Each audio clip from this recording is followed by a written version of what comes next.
মধ্যপ্রাচ্যের রাজনীতিতে যখন উত্তাপ চরমে, ঠিক তখনই ইরানকে ঘিরে ছড়িয়ে পড়ে এক বিস্ফোরক মন্তব্য। সামাজিক যোগাযোগ মাধ্যম ও কিছু আন্তর্জাতিক গণমাধ্যমে দাবি করা হয়েছে, ইরানের সর্বোচ্চ নেতা আয়াতুল্লাহ আলী খামেনি নাকি দেশ ছাড়ার প্রস্তুতি নিচ্ছেন। তার সম্ভাব্য গন্তব্য রাশিয়ার রাজধানী মস্কো। এই খবরে নতুন করে আবার আলোচনায় এসেছে ইরানের ভেতরের রাজনৈতিক অস্থিরতা ও চলমান বিক্ষোভ। জানা গেছে, ইরানের ভয়াবহ অর্থনৈতিক সংকট, মুদ্রাস্ফীতি এবং সরকারের বিরুদ্ধে জনবিক্ষোভ ক্রমেই তীব্র হয়ে উঠেছে। এমন পরিস্থিতিতে ক্ষমতা ধরে রাখা কঠিন হয়ে পড়ায় খামেনি নিরাপদ আশ্রয়ের কথা ভাবছেন, এমনই ইঙ্গিত দেওয়া হয়েছে ওই সব প্রতিবেদনে। এমনকি তার বিদেশে বিপুল সম্পদের কথাও আলোচনায় এসেছে।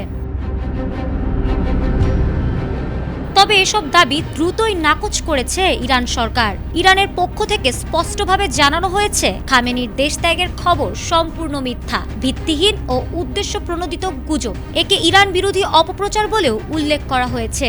সরকারি সূত্র জানিয়েছে, আয়াতুল্লাহ খামেনি বর্তমানে ইরানেই আছেন এবং সম্প্রতি জাতির উদ্দেশ্যে দেওয়া তার ভাষণই তার সক্রিয় উপস্থিতির প্রমাণ।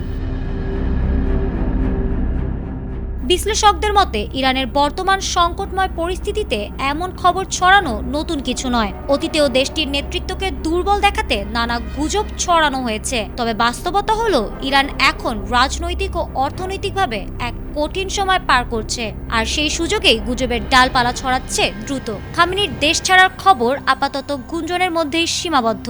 তবে ইরানের ভেতরের অস্থিরতা ও জন অসন্তোষ যে বাস্তব, তা অস্বীকার করার উপায় নেই। ফারহানা হক, এটিএন বাংলা।